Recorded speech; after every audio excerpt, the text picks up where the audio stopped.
जय जगन्नाथ सांग मैंने आज चलतु पखाल खाइबा। आपण मैंने तो जानती ओडिया मानकर प्रिय खाद्य होची पखाल। से मुझे गोटे बैगण 4टी आलू और 2टी टमाटो ए सब को आम पोड़ीदेवा। एपटे गैस फ्लेम को ऑन करी कड़े बसई किछि तेल फुटण दे कलरा आलू को जोगाड़ीदेवा। कलरा आलू को भाजीदेवा तारे हलदी गुंड आउ लुण पकई ताकू किछि समय घोड़े की भाजीबा गैस फ्लेम को सिम करी। एपटे देखंतु आलू बैगण पोड़ी हो गलानी कलरा भजा भी हो आसलानी और माने आउ 2 थर ताकू गोलई गैस फ्लेम को सिम करी ताकू आउ किछि समय रखिदेबे कलरा भजा। एबे आमे पोड़ी रखिथिबा आलू बैगण को ताकू छड़ई देबा। देखंतु केते सुंदर भावे चोपा छड़े हो जाउची।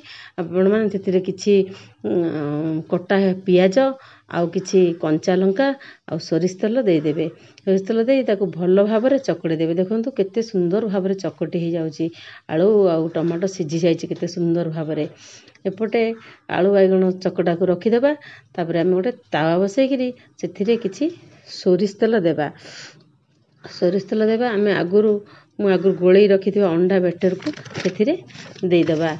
आपण माने जतबेले अंडा आमलेट करिवे सेतबेले सोरिष तेल रे करिवे बहुत टेस्ट। सोरिष तेल कले अंडा आमलेट बहुत टेस्ट लागे। देखंतु एबे अंडा आमलेट हेई आसलानी। एबे चलंतु बाढ़ीबा पखाल भात ता संग को कलरा आलू भजा आलू बैगण भर्ता आउ अंडा आमलेट